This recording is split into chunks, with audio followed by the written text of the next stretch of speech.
we're gonna kind of step through this process to talk about sort of how we got to this point, why we're doing this now, what our current and future flood risk is, how we've assessed that, and then what that means for the future and our next steps. And for the benefit of those listening at home, again, my name is Brandon Moody, Water Quality and Resiliency Manager for Charlotte County. Okay, so we're going to start, like I said, with sort of the background of this project, the genesis of this, what we're slated to accomplish with this. And to kind of lead us off, I'm going to invite Jennifer Hecker with the Coastal and Heartland National Estuary Partnership, who has been both our funder and our partner in this whole effort, to talk about their role in this whole process, both now and in the future. So Jennifer, if I welcome you, would you like me to? No, I have one. Oh, but yes, if you would. Okay, so I am with the Coastal and Heartland National Estuary Partnership, and that's a long name. We otherwise go by CHNEP. You probably have heard people say that already. We're part of the US EPA National Estuary Program. There are 28 programs around the United States, one here that covers Central and Southwest Florida. So I'm just going to talk on this one that covers this area. We were formed back in 1995, and we are authorized and annually appropriated funding by Congress. And so we received that special funding through the US EPA, through a Clean Water Act grant, and then we turn that money and fund projects like you're about to hear tonight with those federal funds. So if you want to know where some of your federal dollars are going, they're going into what you're going to be hearing tonight, this vulnerability assessment. And the next, yes, and so yes, we do a variety of things. We do research, restoration, and education. We work throughout 10 counties. We are actually funding resiliency work throughout the entire region of Central and Southwest Florida. We actually helped the city of Punta Gorda create their first climate adaptation plan in 2009. That was the very first one in all of Southwest Florida. And then we helped them update it in 2019. Right now, we are helping Charlotte County do their vulnerability assessment, but we are also helping Hardy, Highlands, DeSoto do their adaptation action area planning. We're helping Polk County do advanced flood modeling. We're about to kick off a project in Glades. So we are basically advancing this type of work throughout the entire region. And the area that we serve is 5,416 square miles enclosed in that teal outline there. It includes the estuaries of Lemon Bay and Donna Roberts Bays up in Sarasota County, Charlotte Harbor, of course, in Charlotte County, Pine Island Sound, Caloosahatchee, San Carlos Bay, and Estero Bays in Lee County, and all of the watershed, all the area of land that drains into those estuaries. As well as the rivers that flow to those estuaries, including the Myakka, the Peace, the Caloosahatchee, and the Cerro rivers. So all in all, we have inland and coastal communities across 10 counties and 25 plus cities. Next slide, sorry. Yeah, sorry, try. It's not. So what is the CHNEP? You heard the word P, and our name is for partnership. So we are funded federally, but we actually also are all of the federal entities on that top line, all of the major state agencies that work on natural resource management, and then all these local governments, all 10 counties and a lot of our cities, as well as some different regional entities and prominent NGO partners. So we are a public-private partnership. We're consensus-based, non-regulatory, science-based, and citizen-supported. And because of private contributions and volunteers and donated in-kind services, we're able to produce $19 worth of restoration for every federal dollar we receive right now. So we really leverage those dollars across to provide greater benefit. And often we are working with local cities and counties such as Charlotte County on projects. So we work hand in hand, and it's really community driven. We're just providing support. And next slide. The kind of support that we're providing, of course, is money, but we also provide technical support. So We help to participate in the project meetings. We review with our team of scientists. We review the technical deliverables for every project that we fund. We also help to educate, to disseminate information to policymakers, to the general public, to other audiences. We're up in DC. We're talking to our congresspersons about what is going on in this region, what we need and what we're doing, and how we need continued support from them to keep advancing protection of resources. So I would say that we have some project fact sheets out on the front table. We also have some brochures about us. There's lots of ways to be involved. Like Tanya sits on our Citizens Advisory Committee. We also have a technical advisory committee of scientists. We have a management committee of natural resource managers. Brandon sits on that one of those committees, I think the technical committee, and then the policy committee, which is elected leaders from the various counties and cities. So we have lots of ways. All those meetings are open to the public. We do record all the guest presentations, put them up on our YouTube channel. They're available on our website. And then, like you mentioned, we have the CHNP Water Atlas, which is an incredible resource. If you ever want to know, hey, what's going on in my waterway? You can go, yes, USF still is the contractor, but we pay them and we help to manage that site. It's a fabulous resource. So please, if you are interested, just Google like CHNP Water Atlas, and you can actually zoom in an interactive map to your waterway, and it'll bring up all sorts of information about your area. Great way to get information about areas that you may want to go swim or boat in, what are the beach conditions? It's all the information that's out there in different places, all in one place. So you don't have to go hunting and pecking across the internet to find out what's going on. So basically, just wanted to close and saying, like, we're in here for the long haul. We have celebrated our 30th anniversary. So we are now, planning with these resiliency projects. We're helping to identify the vulnerabilities, but also to help with the adaptation action planning to figure out how to address those vulnerabilities and mitigate those risks. And then we're actually with some counties now building the projects with them to help reduce those risks to those communities. So just in closing, want to say that, we're planning to implement this. It's not just us coming in at this phase. We're going to be here for years and years working hand in hand with the county to help see this through and figure out ways that we can better protect our community. So thank you. We have 5 staff for our whole area, and my new research and GIS manager, Alexandra, sitting there in the back. So if you have any questions, feel free to grab her as well and chat with her. She just got her PhD at Auburn 2 weeks ago. So she hitting the ground running, getting involved in all of our projects right now. So definitely, pull her or me aside after the presentations, and we're happy to talk with you more. Thank you.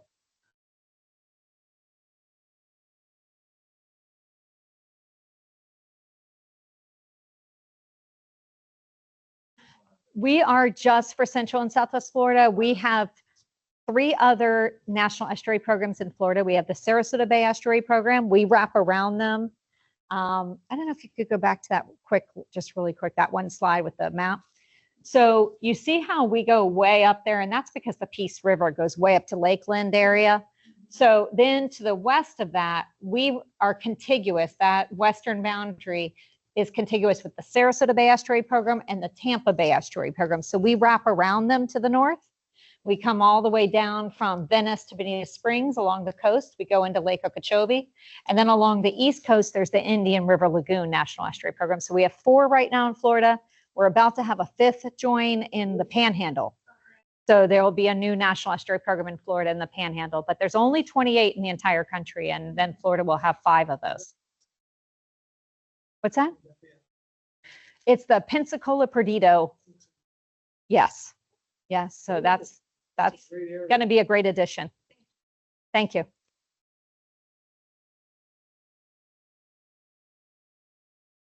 Go ahead. Sure. I'll just do a quick. Oh, okay. Well, if you would like to hop on up. So we're going to put this on. Yes. Sure. All right. Well, so to help discuss the nuts and bolts of what and how we did and where we came up with this beautiful map you see over here, Mike Flood with WSP was our consultant that really kind of helped guide this process and really did a lot of legwork to make this happen. And so he's going to give you a detailed explanation as to why we did what we did, how we did it, and what those outputs are. And then I'll then pop back in and talk a little bit about sort of what the next steps are and then how the county is going to use this information to move forward. So Mike, thank you very much for joining us, and I'll turn it over to you. Great. Welcome back, Mike. Thank you. That's not me. It's not tall enough. So, and then the other thing to know is like, you know how Brandon forgets names? You can never forget mine, because guess what my last name is? You guys will never guess. Flood, right? My name's Mike Flood. So I'm a natural for this stuff, right? So that's, well, I don't know, actually. Maybe. Who knows? Doesn't look like it, but maybe it could be. And so, yeah, we just wanted to kind of give you an overview, because like one thing you really try and do is you try and put some science around this to help support decisions. You don't want to leave this just a kind of an open question. So really, what are the things we're trying to get to understand is like what's being flooded today from tidal events, what's the storm surge risk, and then how does that potentially worsen over time, like we were talking about at the beginning of the assessment, but to kind of put this inventory so that the county can know how to take action. And when we talk about take action, there's a lot of different opportunities. Jennifer talked about her involvement in taking action. There's state funding for taking action. There's federal funding for taking action. But for all of that, to be ready for all of that, you have to have the foundational information, which we're going to talk about here. In order to get ready for that, you have to have the science basis in order to be able to make those decisions. Next slide. All right, so then so the idea is to, you'll hear about this, is basically talk about what the impacts look like today and how those things change into the future, and conduct some analysis. We have a really clear analysis of what we determine the consequences. How does that start to reverberate out into the community? And then when that's defined, and there's a kind of way to do that in terms of a dollar value, which we'll get to in a little bit, that really sets you up for should we invest, right? That's the point where you need to really invest. And I do want to just talk about like just one thing is the terminology here is, we talk about climate and adaptation and some other things that are mostly just vocabulary of a certain thing. It's really just flooding and flood protection, right? For you, it's just flooding and flood protection for today, for tomorrow, into the future. Well, it's just like sometimes the community talks in their own vocabulary. You know what I mean? That's not clearly affected. But for just in terms of like how to communicate this stuff, it's flooding, worsening flooding, actions we can take to mitigate that flooding. Those are all things wrapped up in this term. You said resilience means everything, right? Resilience is kind of term for everything, but that's what we're going to be focused on here, is to try and put a structure together that helps the county identify actions and take effective actions. Next slide. So what are we looking at here? So we wanted to think about what you've seen in your community. You know, like many of you have kind of lived through these things. You kind of seen these things. You've seen tidal flooding. The idea is that tidal flooding is going to change. We looked at some maps earlier. The low-lying areas are going to see a little bit more tidal flooding. And then with that elevation in the tidal flooding, you actually get an elevation in your groundwater as well, which starts to have an effect on things like stormwater systems or septic systems. You know, anything that's underground is going to be impacted by those concerns. So we want to have a understanding about that. So as the county starts to take actions, they know that those conditions are changing. If I'm designing for the next 30 or 40 years, I want to make sure I know what those conditions are going to be like over that time period so that I can make better decisions. And then obviously storm surge being another concern, kind of wrapping our understanding. This one's fairly complex in the way that how they do it. We'll talk through that in a little bit, but the idea here is to kind of create a common understanding in which to make decisions. So these are kind of the three basic issues that we wanted to address in this concern. I also wanted to say that since this is like, I'm going to call this the happy hour meeting. feel free to just put your hand up and interrupt at any time. I'm happy to answer any questions. We tried to keep this as straightforward as we can, but if there's anything that, hey, I don't really understand what you're talking about, we can do that too. All right, so we're looking at the way that this is a state-funded program. I think Brandon mentioned that has a very specific work scope to it, right? So it's basically we're going to pay you to look at your infrastructure, and then you're going to develop a vulnerability assessment or a impact assessment of that, and then we're going to move forward from there. So we are focused on infrastructure security. Like say these are the things the community is going to focus on for resilience. We're focused on this infrastructure question, and then we talk about this environmental question at the shoreline, the transitions that are occurring there. But ultimately, we don't get to public health and safety, economic protection, or community planning. Those come into later phases. This one's really focused on determining those impacts, and they drive decisions and do other things, but that's what this one covers. So that's what we're going to be covering, but recognize that the idea here is we're going to do this, but it gets to your communities, it gets to your businesses. The idea is that ultimately that'll be embedded in the planning as we go, but that's the focus of this work. So you won't see your business in our list, unfortunately, of critical assets, but you'll kind of see the focus of what that is. Okay? All right, next slide. All right, so this is just basically how it all comes together. So you can see there's probably a lot of like terminology down here that you're wondering what the hell we're talking about. That's what we're saying. It's basically we're developing the data to understand the flooding. We're running it across your assets.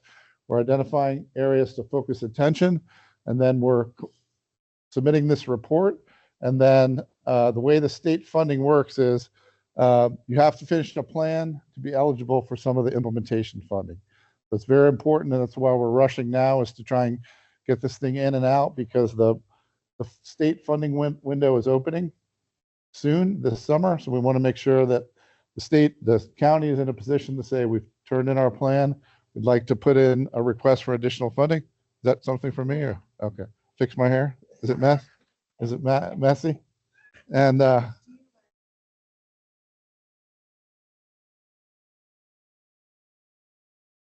yeah, we'll get to the prioritization, and just generally, like, so obviously you've heard a few of these terms before. Yeah. Okay. So there's different framings for how to look at this thing, and so there's a way to think about criticality. There's a way to think about vulnerability, sensitivity, and usually those things come back to, is it old? Where is it? How important it is to the community members, and they are helpful. And I think that's something maybe Jennifer might have talked about before in the previous iterations, but they don't set the project up to be able to solve a problem. You know what I mean? You really want to define the problem so you can say, well, we have a very clear definition of the problem, and we'd really like to take action. How should we target that action? And then is that action possible or cost effective? Are we over investing? That's really what the structure we're trying to present, a little bit more of a direct logic of cause, effect, consequences, strategy, and right. That's right. Well, and what it does is what this framing does, it kind of follows the way FEMA does work. It follows the way that Army Corps does work. It follows the way that most of those ones do the work, because we're trying to set you up to be able to make that compelling case. And when you're talking about, we turn those indicator measures, like you could say, okay, my bridge has a score of 80. That's one method. Or I could say that bridge has a present value at risk is $3.5 million. Which one of those is more effective? The second one, right? Obviously. So we really want to, exactly. So we really want to point the county in this direction. I give the county credit for kind of taking this on, because it's complicated, and it raises a lot of immediate questions. It's very complex with the political leadership when you do it this way, but they took this on early. A lot of other communities won't get here for 3 or 4 or 5 years down the road. You know, they'll have done a different methodology first, and then they do something second, and then ultimately on the backside they get to this more direct cause and effect assessment. But so Brandon and Molly have been doing a great job of kind of riding this through. Okay, that's the idea. We're going to try and really focus on what are the consequences for our assets so we can make better decisions. Next slide. Okay, so then the idea here is that we want to talk to you about what we found, right? Get your feedback mostly on You'll see this table over here. I want to go through it a little bit. Is, do I agree with those priorities? Because those priorities are going into the plan. You know, that's really the place to focus on, and really hear more from you about your thoughts on what comes next. Brandon's got some funding lined up to do the next part of the plan. What's the most important thing for you to think through? What type of feedback do you want to provide? And how do we redirect this effort to success from your perspective? Because ultimately, this is for you, right? This whole thing is for you. It's not for me. It's partly for Brandon. I don't know, Jennifer, where you live, but it's really mostly for you, right? So it's just, this is totally focused on your effort. So you need to understand it. You need to assimilate it. You need to potentially support it. You need to get behind it. You need to ask your political officials about it. You can say, okay, well, if you kind of define these concerns, what are we doing about it? You know, how do we secure our future in a way that's beneficial? All right. It is your home. That's exactly right. It's your home. And we're trying to give you some resources to help you make the case for securing it for the long term. So somebody told me earlier I was the young person. So I know, it's just extraordinary to think about. So I expect my elders to protect this community for when I get here. Let's just say it that way. All right. All right. Next slide. All right. So if we want to take action, the first thing we need to do is put some definition around what this thing is called risk, right? What are these risks that we want to look at? How can we define them today? How can we think about them to the future? And how do we put the cause part of this question together? How do we define these causes to the point where we can take effective action and compel change? Next slide. So I'm going to go through this. This is definitely the technical part of the presentation. We try to keep it simple, but as I said, let me know. So in terms of like these change of conditions, there's two, right? There's the chronic conditions, tidal flooding, the things you see on a daily basis. Those things are going to be changing over time. Areas are going to be flooded. King tides are going to go farther inland. Those things are going to be changed. We call those the chronic, the daily conditions. And then you have these significant effects, storm effects. Like those are the two things we need to put understanding and data around so that you can have what you need to make better decisions. So we're going to focus on, as we said, sea level change, the tidal flooding, groundwater rise, and then these wetland transitions that are going to occur as some of the green areas get inundated. We're going to go through that because those are also a protective strategy. And then we want to look at these storms to understand, okay, if the storm we saw arrived and there was more water in the Gulf of America, and then it kind of came in and had an effect in your bay, what does that look like over the landscape, right? You really want to kind of understand that. All right, next slide. Okay, so then this is what I talk about. This is kind of the focus of the analysis. This is the scope that's provided by DEP. So they want every community in the state to kind of conduct something similar. We want to start to look at infrastructure. So they define it in these categories. So obviously critical infrastructure, you guys, we were talking about this earlier. Water, wastewater, stormwater, power systems. Basically, if these are gone, like the huge effect on the community, right? If you don't have water, you don't have a sewer system, if you don't have electricity, that's a significant effect. Obviously important. And then critical community emergency facilities, these are the schools, the hospitals, the fire stations, the police facilities. So those are a category. And then we have the roads, the bridges, the transportation routes, also critical utility as well. And then we have the natural and cultural and historic resources. These are kind of the four categories. Let me move out of the way. You got to take pictures. You're going to be taking pictures. I'll move out of the way. I'm terrible in pictures. It's not going to be beneficial to your picture. Okay, go ahead. Think I look bad now? Look at me in a picture. All right. Yeah.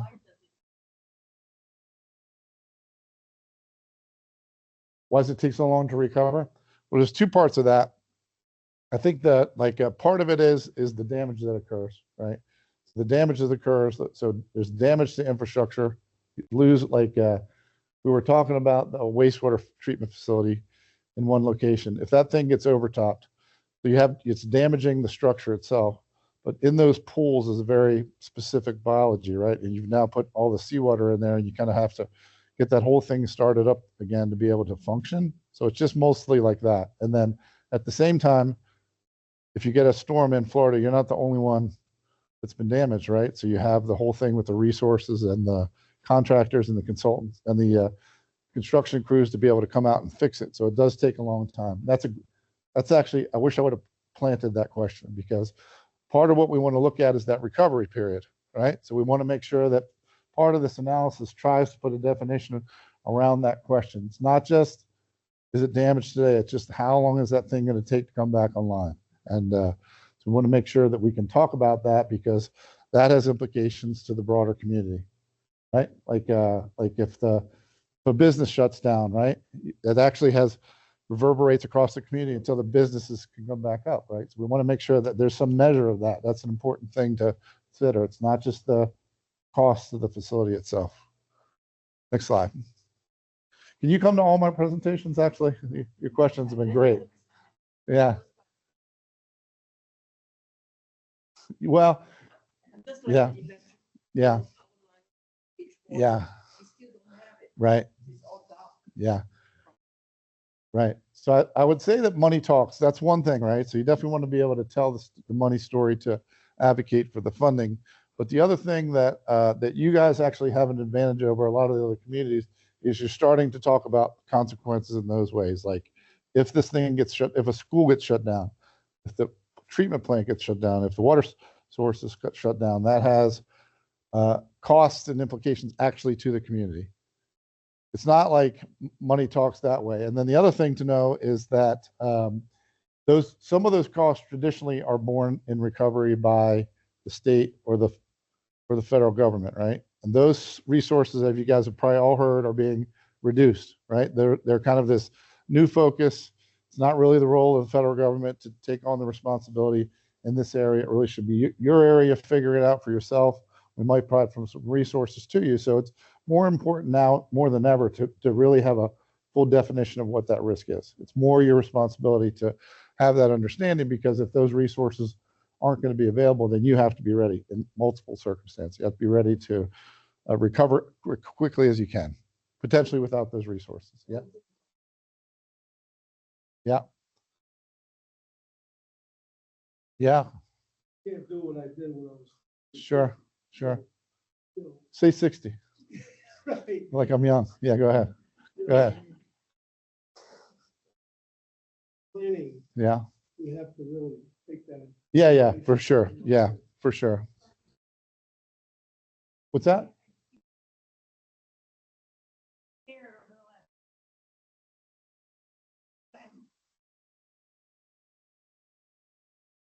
Because of all of the anxiety Sure. and things that Sure. Yeah. Yeah, yeah. causes. Yeah. You know, I started doing some work in Pinellas County like a decade or so ago, right? And it was always like, we haven't seen a storm here in 100 years, right? Something like that. Was some big number, right? And then all of a sudden they kind of come in. So it does awaken the senses, let's say, that you're kind of more aware of this being a concern and something really to be focused on because you've seen it, right? And seeing is more compelling than anything else, I think. So that's definitely a thing to think about. And in other circumstances, what they say is don't let a good disaster go to waste. You know what I mean? Because it's kind of, exactly, lessons learned. We can make better investments. We can do these things. We can get better. We can get stronger. But it's mostly like, I think about this thing as almost like a sensitivity test. We're going to push this out. We're going to test all these infrastructure. We're going to see potentially what's at risk, and we're going to make sure we take action to make sure those things are in effect. But basically, here's what you have. You have these clusters around the county, probably very familiar to you, of all of these facilities. And so we've defined all the locations. We've defined the elevations at all these locations. We did some quick research to understand the first floor elevations of those buildings, but it's not complete. Definitely planning level study to try and move into this assessment. Okay, Brandon, next slide. Okay, so then we want to think about these time periods, right? So as things are changing, right? So we have the conditions today, and then we're saying, okay, by 2040 or somewhere around there, based on the estimates that the state estimates provide, you can anticipate the water to be a certain level higher. But in order for it to flood your guys' property, right, it's like way out into potentially at the end of the century, right, before the water comes up that high and has that effect. And that's obviously an important consideration for planning. Like you really do want to focus on these obviously before you focus on these, right? You really want to, let's take care of what we know today, what's in the near term horizon. Let's kind of target our investments around those. Whereas if we're developing maybe a new school or a new hospital or a new like significant investment, we want to look at something like this to make sure it's addressed by that. But really, we can kind of think that through is to take effective action on the nearest term concerns first.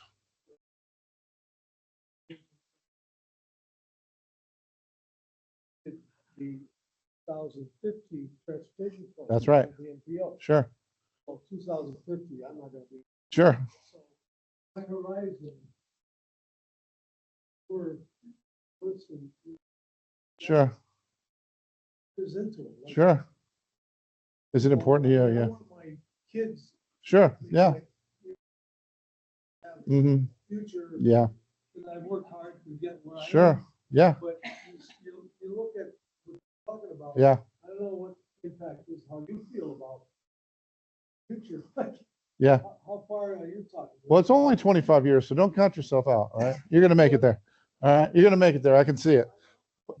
But it's just it's mostly like, yeah. It's not really like I was talking to them. Like I would be comfortable moving down here because like I have a certain time left. So for me, this isn't really that big of a concern to sea level. I don't think I'm not going to be around when the area's 3 feet underwater, right? So that's like the way I think about it. But from the county's perspective, it's the same type of thing. Okay, as they're investing, then they should be thinking about that. The other thing to know that we talk about often is that I work for a civil engineering firm, and I'm not a civil engineer, so I always have to qualify that. But I work for a civil engineering firm, and one of the realities that you may not know is nothing is built for the extreme condition.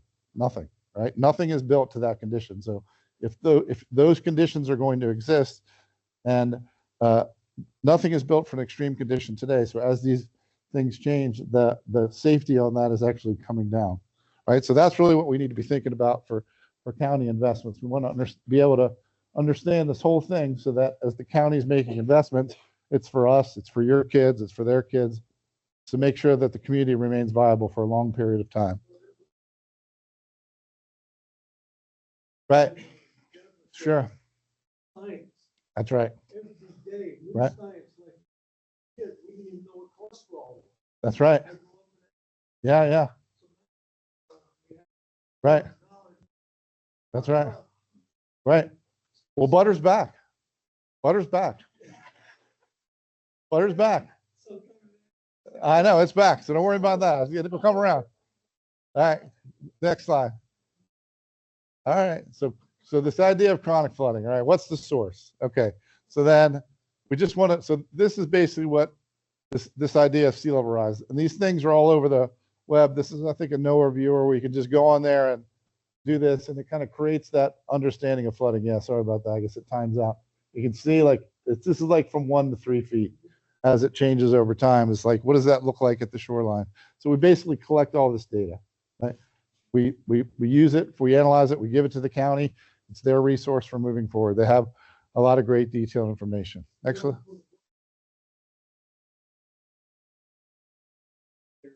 Asking how high the water. I know. we ask the Yeah, question. That's valuable. it is. It is valuable data. Yeah. Yeah, of course.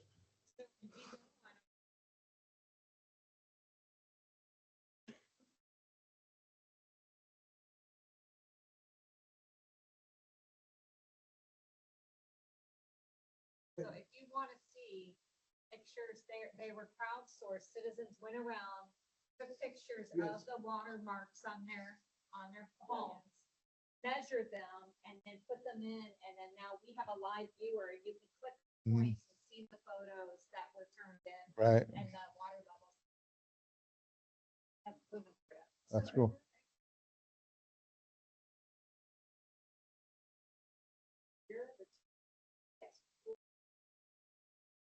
Yeah. Yeah. Yeah. Sure.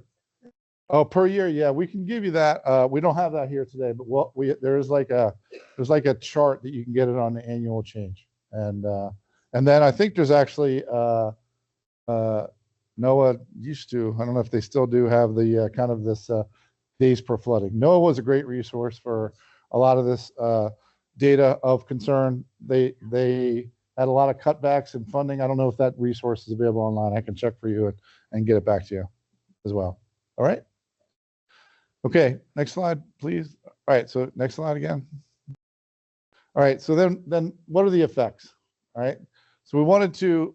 So this is kind of what I was telling you is there's these are the previous approved. I think we're kind of working off, but the state says we want you to use these two.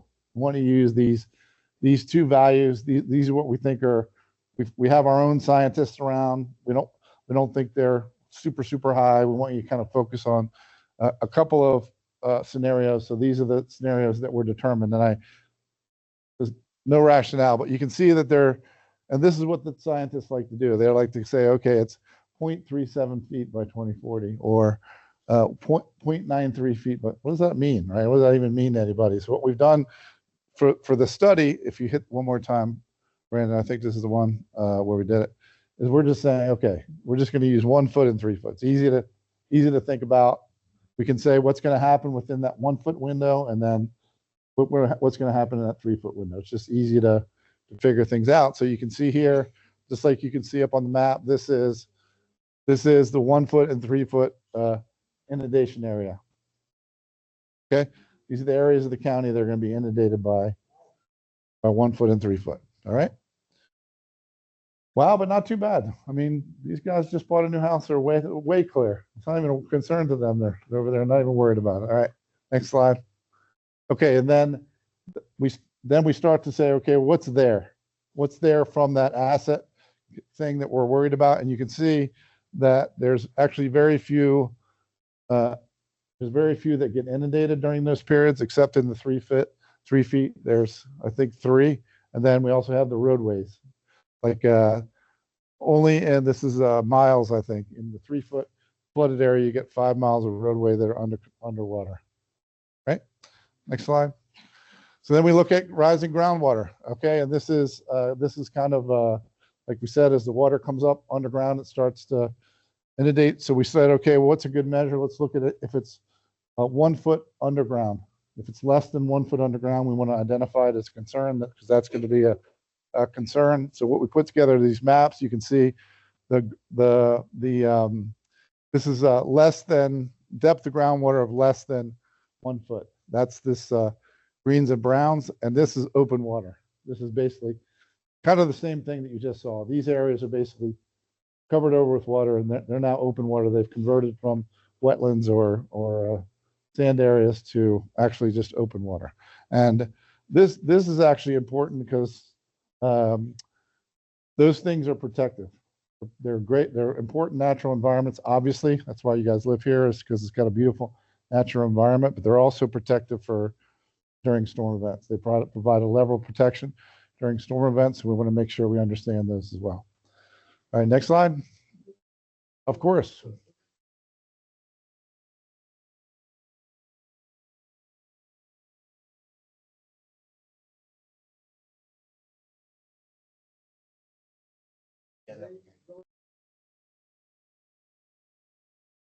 Is mostly complete. For those unaware, the county for the last 15 years at least has been embarking on a process to remove, especially the septic tanks, county, and the whole process they use to prepare this. Now they're focusing mainly on portions of mid county to the Port Charlotte area. Those regions, those neighborhoods that are the harbor are the ones that are being targeted. So those are underway. The current tripping points and what we're working through now, just very briefly, is that the cost to the individual homeowner for this skyrocketed. We're now looking at around, I think it's like 19,000 to 20,000 per home. for the conversion. The county bears the rest of the cost, but it's still a pretty significant homeowner. So one of the things that we've also done then is that for areas where there's some question as to the need, we just entered into a contract for State University to create a whole system by which we can measure and determine the actual water quality risk of those septic tanks in nearby waters, and thus determine the need for removals in areas. So we a lot more targeted in where we do the. So Well, thanks for the book. yeah. Do they really remove septic tank? Yes. Yes, They did. Yes. yes. They They crush it. The county will actually go for that. They drain it and fill it. They remove. There's still legacy leachate that is in the surrounding drain field that takes a while to drain out, but they're not necessarily like pulling and pumping the existing, area.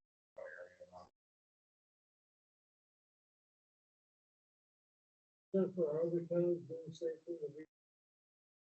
I mean, it's just not drop down. No, I mean, people are picking at it little by little.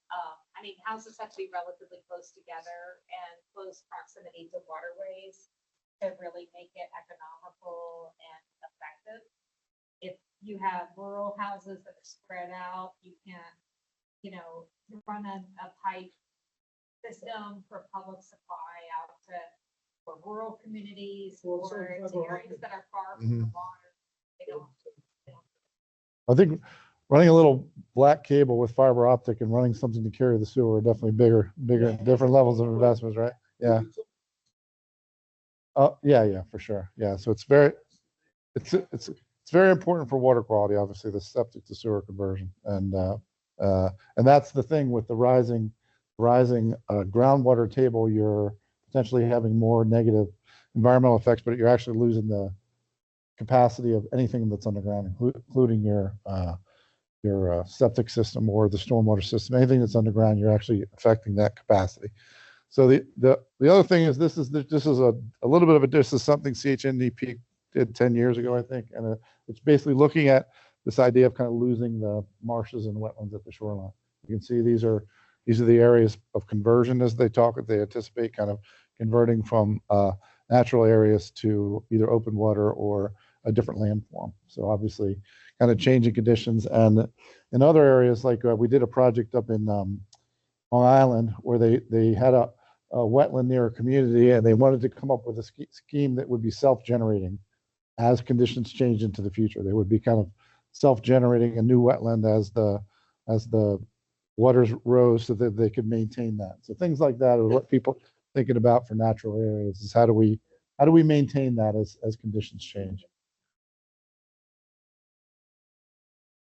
Yeah.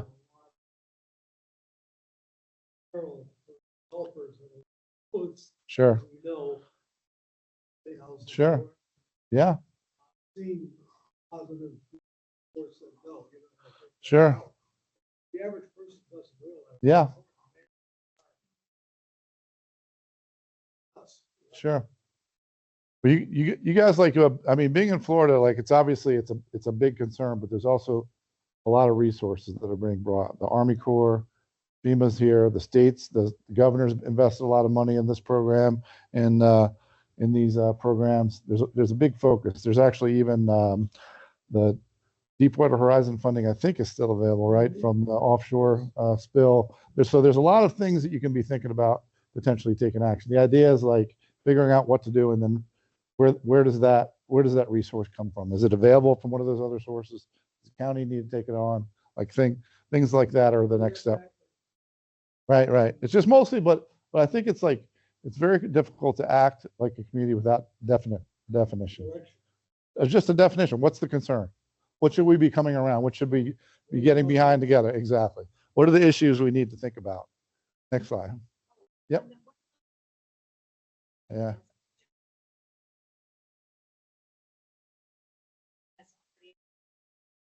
Barrier Island, which used to have freshwater marshes, which is now permanent.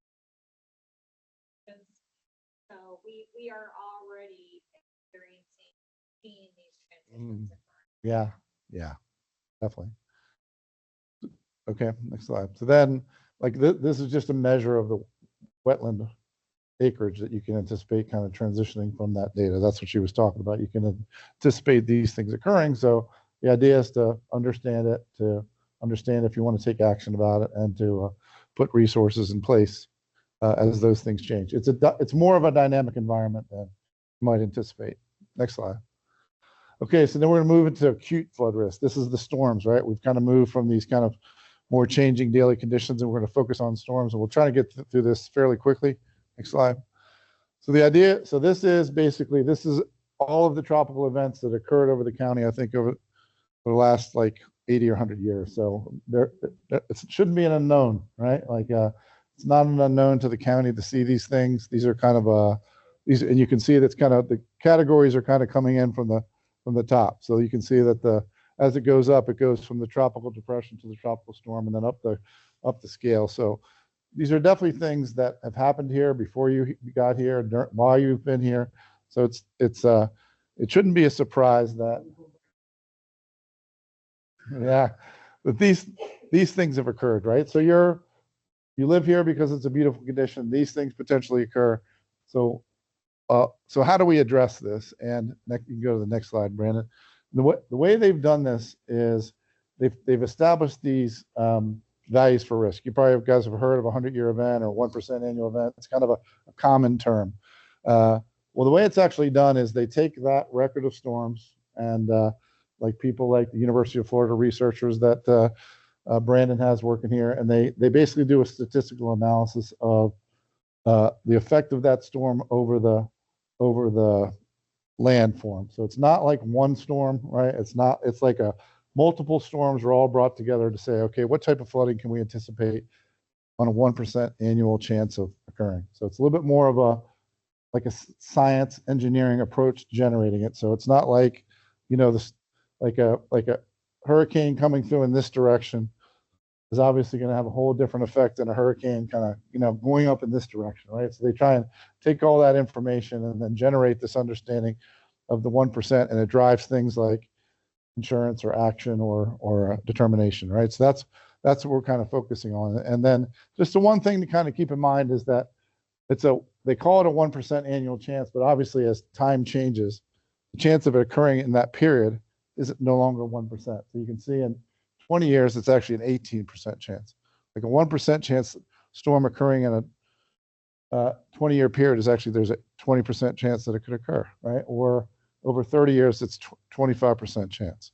That's just the additive math of saying that, hey, I'm never going to see this thing. The longer you live here, people that have been here 25 years probably seen it, right? Because these things are coming in. That's the way to think about it, is cumulatively, a risk kind of goes up over time. All right? Sure. Yeah. Yeah.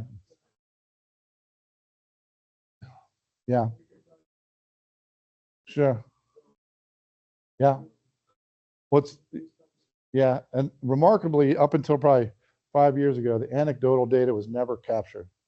Like the flood depth over the landscape, was never captured, right? It was just, they didn't have the resources to do it. So things like this outsourcing that she's talking about, are just like these crowdsourced things where people come out and tag it and say, that's the value. And what that can do, it can feed back into the analysis and say, are you getting that right? Yeah. So there's a lot of resources coming online and data generates. What we're doing is just generating the data to help support decisions. Next slide.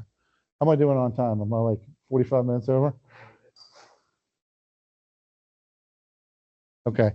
So this is basically graphically represents the concern that we're talking about, right? So if this is one of these storm surges today, this is the floodplain.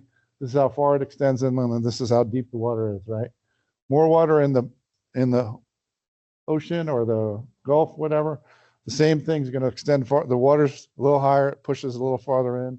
It's higher at the shoreline, and then higher still, 3 feet. And that storm surge comes in higher and it pushes farther inland, and then all that water can push farther inland. So these are the concerns that we want to make sure. It's not just this house is going to see 3 feet more of water. If there's 3 feet more of water, this whole conditions going to occur where it's going to extend farther in, and you'll see that in the data that is here, or that would move into the future. So that's the idea. We need to understand this to be able to make a decision. Next slide.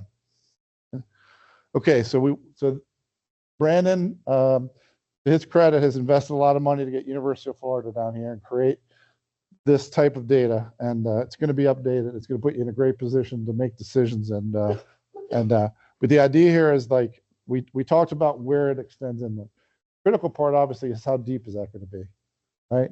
Like if it's 6 inches, if it's a foot, it's 2 feet. That was important that to me. So what we have here is the same condition, but showing the depth of flooding at those areas. So you can see the dark areas are only the darkest area is less than a foot deep, right? And that goes all the way up to maybe 9 or 10 or 10 or 12 feet is estimated at the shoreline, right?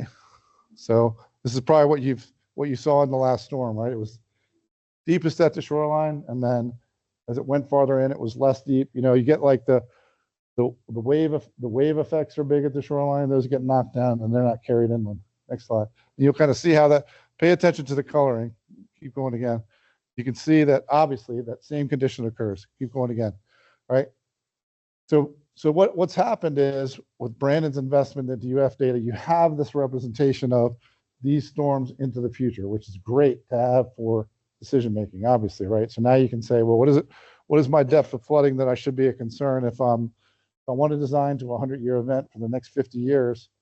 I can use this data to say, what does that look like? It's not current conditions. I should go a little bit higher to help hit that target, right?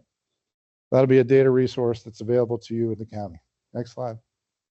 So then what it is we took that same data and you probably can't see it all, but these are all little spots, all the little assets that we identified. So we just took the location of the assets and we had this understanding of the storm surge, and there we were able to get the depth. The depth of flooding in this condition is critical to understanding the impact and the consequences in the community. All right, next slide. So then what do we do with that? So then we start to look at, okay, how many assets do we see? That's one point of inventory, just to make sure we can capture that and present that as a data point. This is important to the FDP structure as well. But then next part is the depth. Next slide.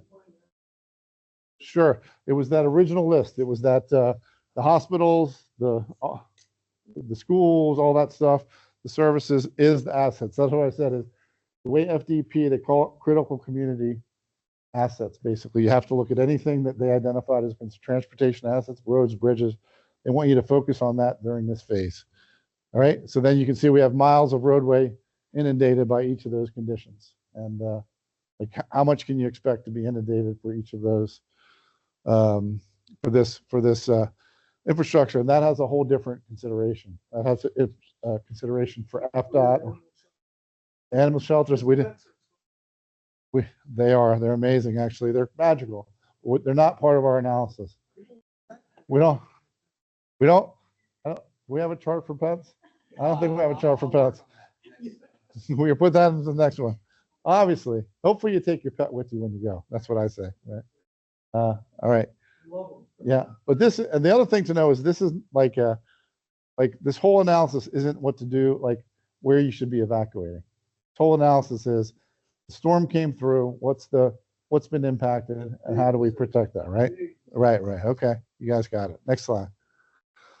Okay, and then we just start to create these summaries. So you can see this is like tidal flooding, and this is the percentage of land area in the county that these conditions change, right? So the percentage, so you go from 2% to 4% of the county is kind of inundated by these conditions, but you can see that 22% of the county is impacted at some level by storm surge, obviously, right? So it's going to extend farther inland. So we create this inventory and we turn it into FDEP, and they use it for their purposes, and the county can use it for its purposes as well. Next slide. Yeah. How many people are in the county? 270,000, something like that?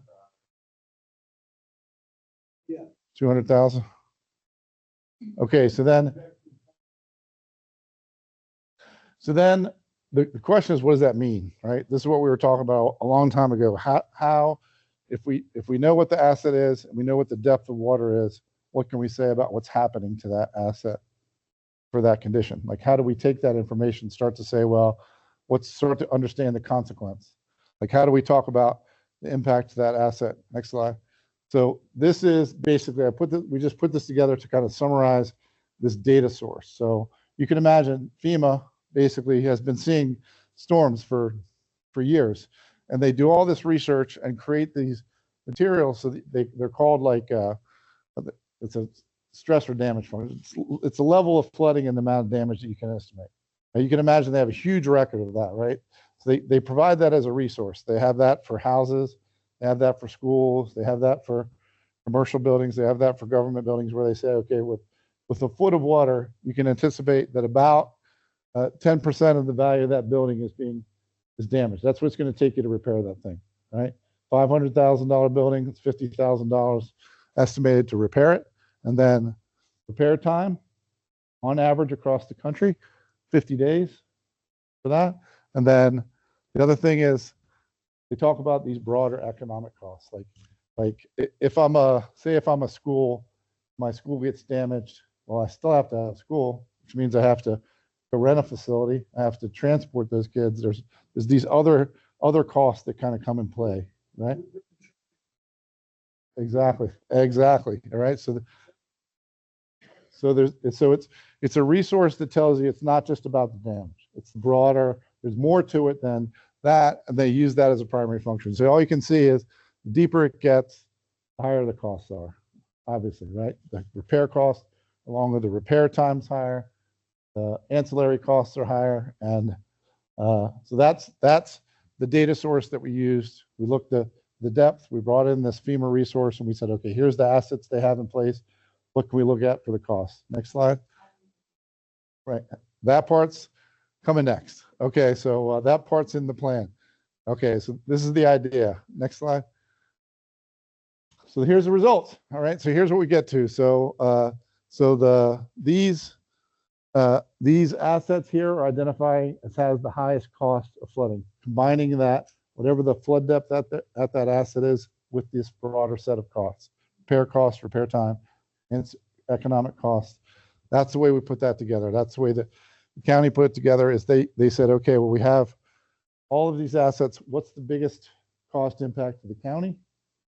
That's this list. What's the next set? I think this is like 10 to 15 million, something like that, is basically using this data set, and then it moves down, and then so that's the set for today. And then as it gets deeper, there's another set that kind of comes online to help set the priority. So you can say that, okay, as county residents, this set of facilities has the highest potential cost, has the highest potential impact on the community. So maybe we should focus on those first. Yeah. Sure. Stay sure. Yeah. Right. Right. Right. I doubt that one would be built up with all. Sure. So here we are, a community that has all elderly, a lot of elderly. Sure. Sure. We're without a hospital, we have to go either to Port Charles, which puts stress on those facilities. Yeah. So Sure. Mm-hmm. Mm-hmm. And the average person moving into this area, relocating is a big enough stress. Sure. Yeah. They don't think about, I'm sure the realtors don't go around saying, oh, we don't have a hospital. I know, in right? Florida. Yeah. I've been really racking my brain. Yeah. Well. Because it's not a county facility. Yeah. Yeah.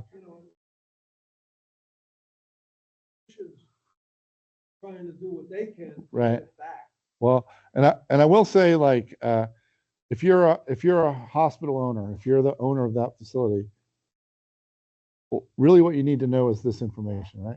Like you really need to understand, where are my risks? Like, and that's actually the other benefit of all this data that's being created, because in the absence of that, they just make across the board decisions on these type of things. And what we've seen, because I don't do it, because I don't feel like making a lot of money. I work in in the government sector where we don't make as much money for some reason. But anyway, yeah, well, it's just the, you know, like so we have a whole group that does work with Marriott Corporation, with American Airlines, with the data companies to try and do very similar information like this. The issue is that most of the data they use is very low quality. You know, like it's like you know, there'll be like a lot of the county would show as more of a risk because they don't have better elevation data. They don't have better flood modeling data. So they make these decisions, and that's really one of the things that you're benefiting from is the creation of this data, because now you can go back to the investors potentially interested in the county and say, hey, we've kind of analyzed this, and this is what you can anticipate as your risk. I know you have that low quality data. We're doing work to give you higher quality data so you can make a better decision when you come in here. That's the other thing that that this will generate, is that understanding. Yeah, what's that? Yeah, well, I will say, like, we have a group that does work for Marriott Corporation. They're like, well, we had to look at 5,000 Marriott population properties around the world, and we did it in 2 days. You go, what? How'd you do that, right? How'd you do that? They just literally they're just roughshotting the stuff through there, and they're just making non-accurate decisions, and that's one of the benefits of kind of focusing here. Well, yeah. Yeah, it's all available. It's all publicly available. The one thing I do want to say is, like, the county had a ton of money, but it wasn't quite enough to get something really more detailed done, right? So these are the defaults from this program that FEMA maintains. So there's no way that they're accurate for the cost in the community. You know what I mean? It's like so like a school will be, in this process will be $15 a square foot to build it, but it's probably 40. You know, it's just mostly like, how do we think relatively about these costs? The costs that we've generated are not what you would necessarily want to do, but that's the idea, is that you could put something like that together and start to focus in these areas. Sure.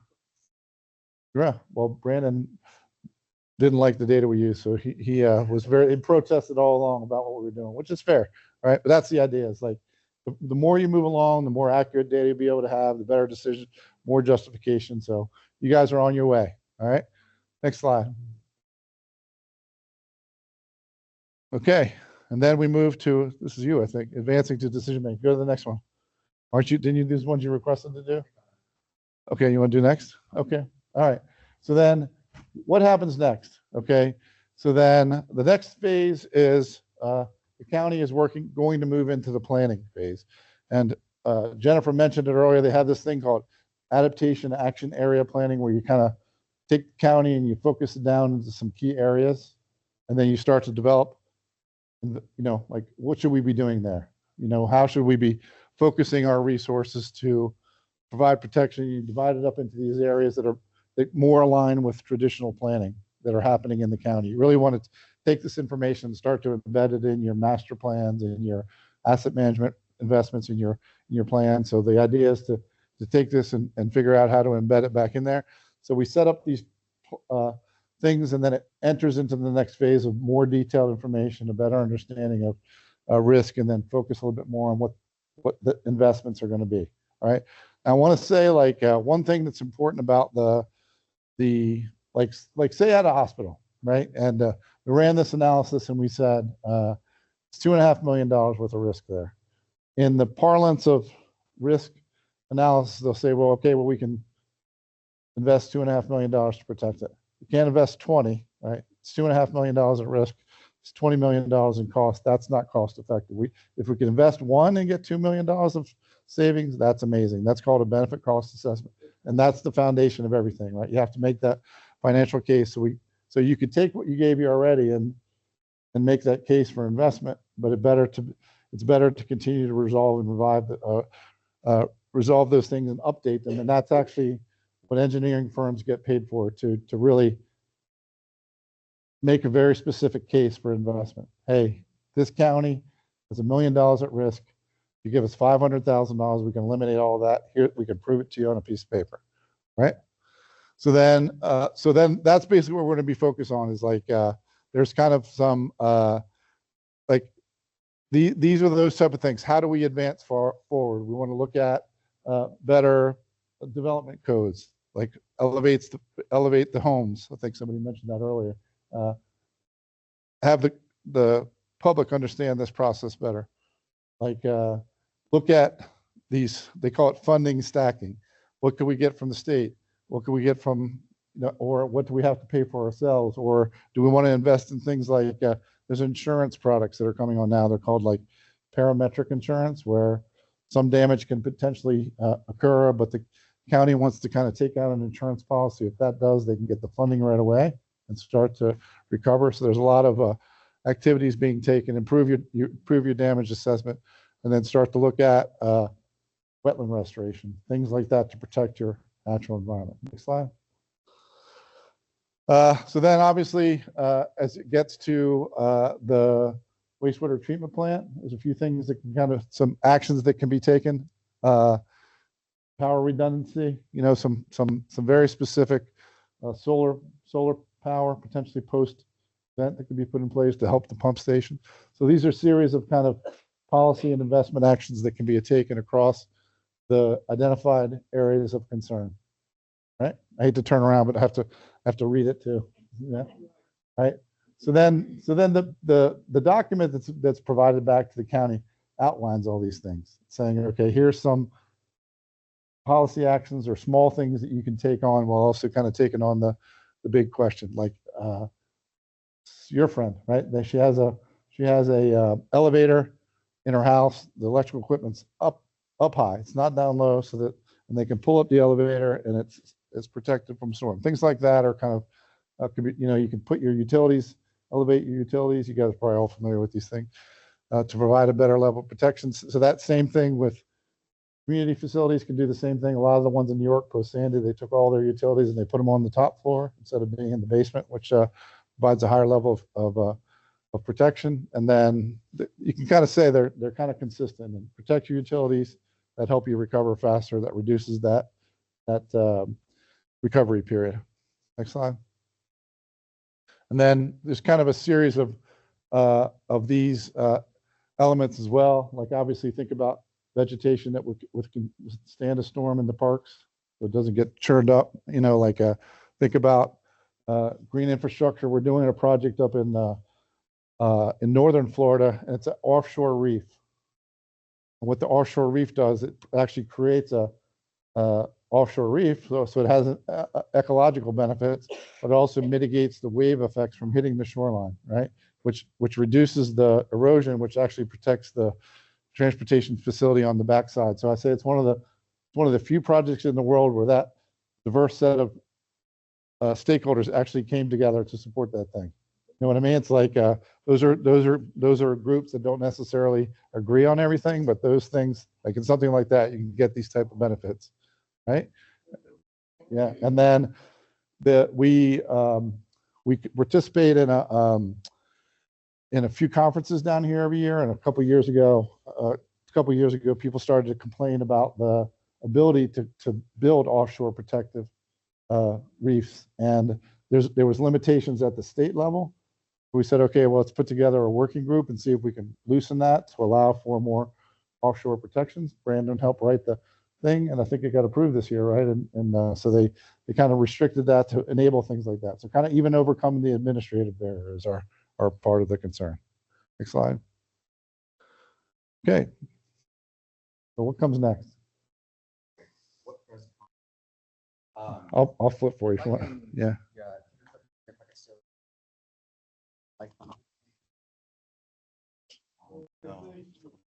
Yeah. Thanks to Mike for.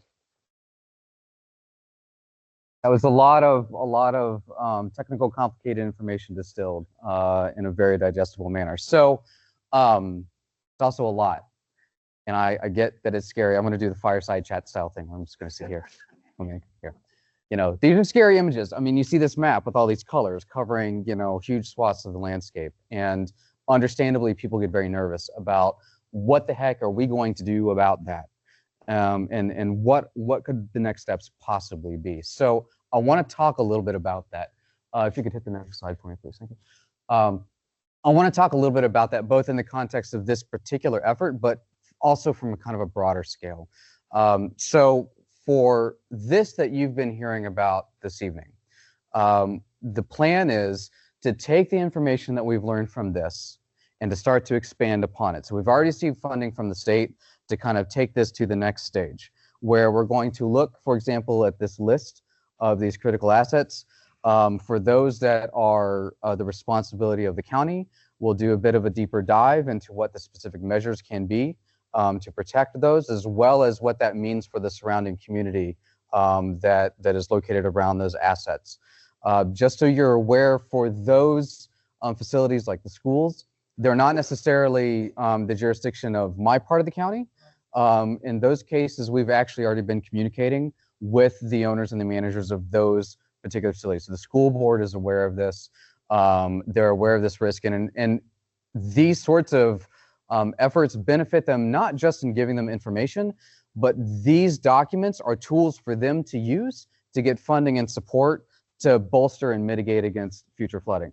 Because a lot of the funding opportunities, external funding opportunities, to address these sorts of issues require some level of proof of evidence. For whatever reason, they still aren't just going to buy my word when Brandon Moody tells them that we're going to flood. They want some actual data and something to back it up. So that's what this actually does. This is kind of our line of evidence that we use to argue for the need for more funding. So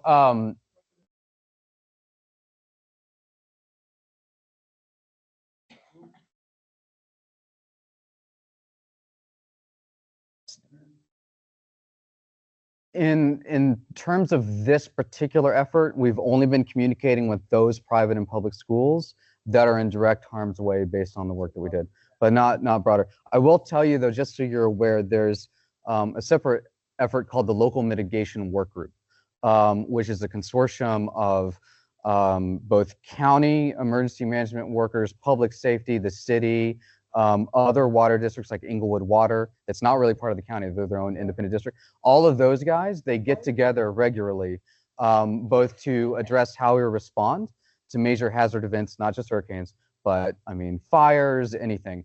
How we respond, how we support each other, both from a short-term and then from a long-term perspective. So what this does, my piece of that, is to provide them with that long-term information that they can then use to move forward. So this is not the only thing the county is doing as it relates to mitigation and preparing for these sorts of hazards. This is just one piece of that broader puzzle. I'm going to talk about a couple more pieces of that in a minute. You can hit the next slide for me, please.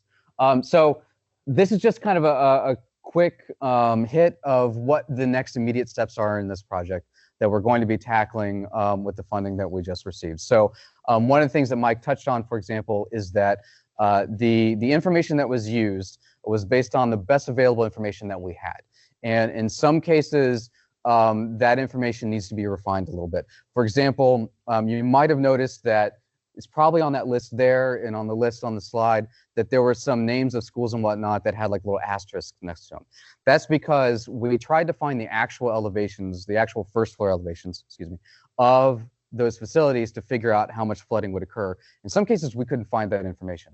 So we had to assume that first floor was a half a foot above ground.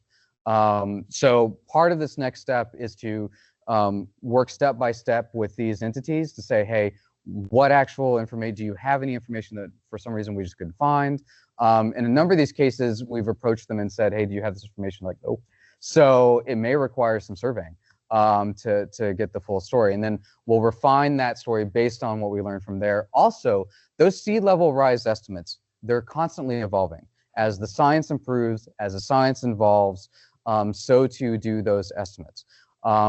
Since we started working on this, there's actually been some revisions to the sea level rise estimates that have downgraded, just a hair, downgraded the sea level rise risks to this area. So we're going to incorporate those, right, in the refinement. So it's basically kind of taking this and putting a finer point on the specific risks and thus then the mitigation opportunities, as well as how we can fund those. Next slide, please. Here's the thing though, this is not step one. This is really more step 1.5 to step 2. Because if there's one silver lining to all of the storms and hurricanes that we've had and that we've dealt with. Just as Mike had mentioned in his discussion, those are learning exercises, but we've been able to take those lessons and translate that into action. So every time we have a large-scale storm event and there's a disaster declaration, we get money from FEMA. And we use that money from FEMA to restore and rebuild what has been knocked down. But we don't just rebuild it back to the way it was.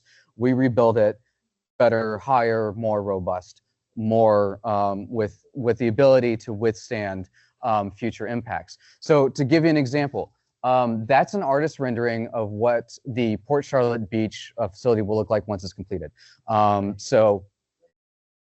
It's pretty far along in construction. I don't remember the exact completion date, but I don't think it's even going to take that long, to be honest with you. I mean, they're deep into construction right now of this facility. So, okay. Did you drive down towards the water? Okay. Gotcha. Okay. So yeah, so the facility to the, like, if you're looking at the boat launch to the left, like that whole area. Yeah. Well, it may not look impressive yet, but I promise it's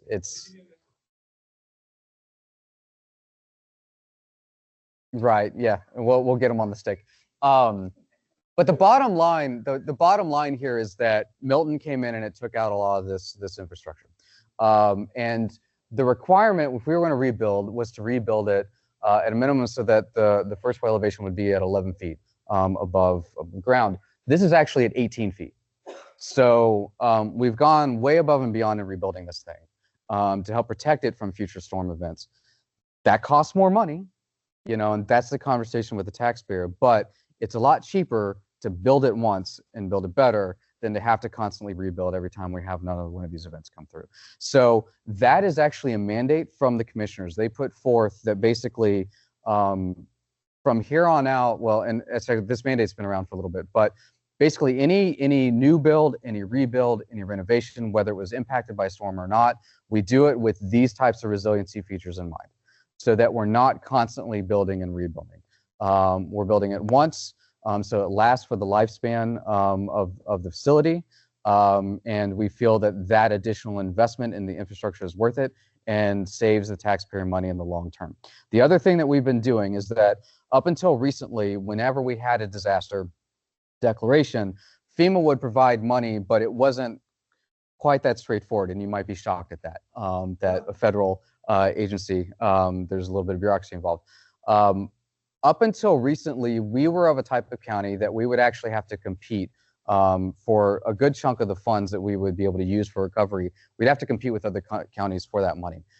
We no longer have to do that. Now, when we have a disaster declaration, we have been reclassified such that we are assigned a specific pot of money. It comes to us. We work through FEMA on what we're going to spend it on, and we go off to the races. So it's cut a lot of the red tape out that we have had to deal with up until this point. That was driven by the headaches that we continually encountered every time we had these storms, and we had to rebuild and recover. Because, yeah, I mean, we could have a whole separate session just on that whole thing. But basically, we've been making movements to not just become more resilient, but become more efficient in how we can get the money moving into the community to rebuild. So that is kind of, I mean, that's the silver lining with this stuff, is that we have become very good in this county at responding to these storm events because we've had so much experience going all the way back to Charlie, right? So we have a fantastic human infrastructure within the county, between the county, the cities, and the local utilities, you know, like your Inglewood Waters, to be able to know what to do to protect the system, to get it back up and running as quickly as possible, and to rebuild and clear the way and get people back, their lives back to normal as soon as we can after an event. So next slide, please.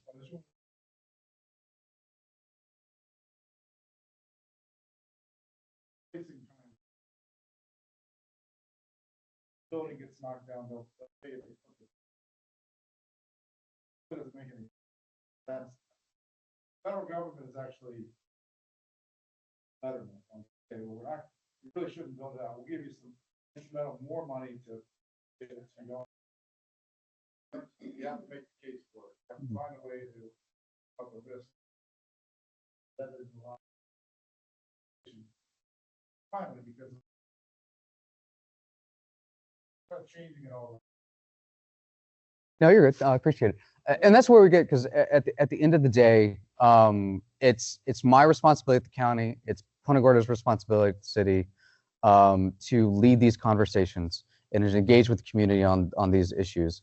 But it's going to require the cooperation and the interchange of us, of you, of the businesses, of the industrial sector, of our legislative delegations, to really transform Charlotte County and maintain it as a highly resilient entity that can withstand these storms now and into the future.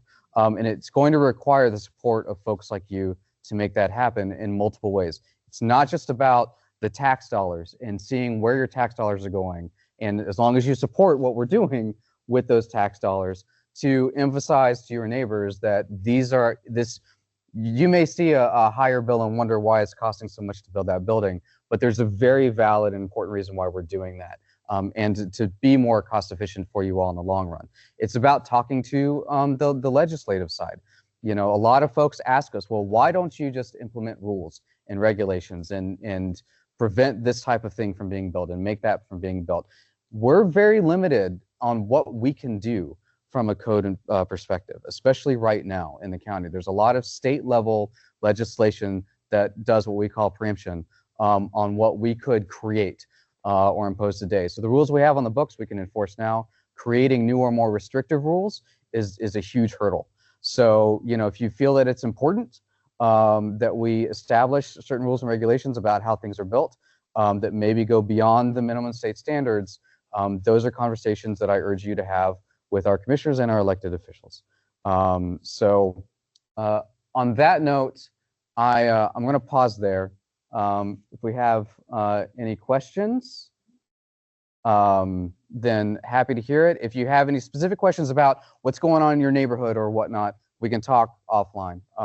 But beyond that, I want to thank you all for spending your evening with us here and chatting through this.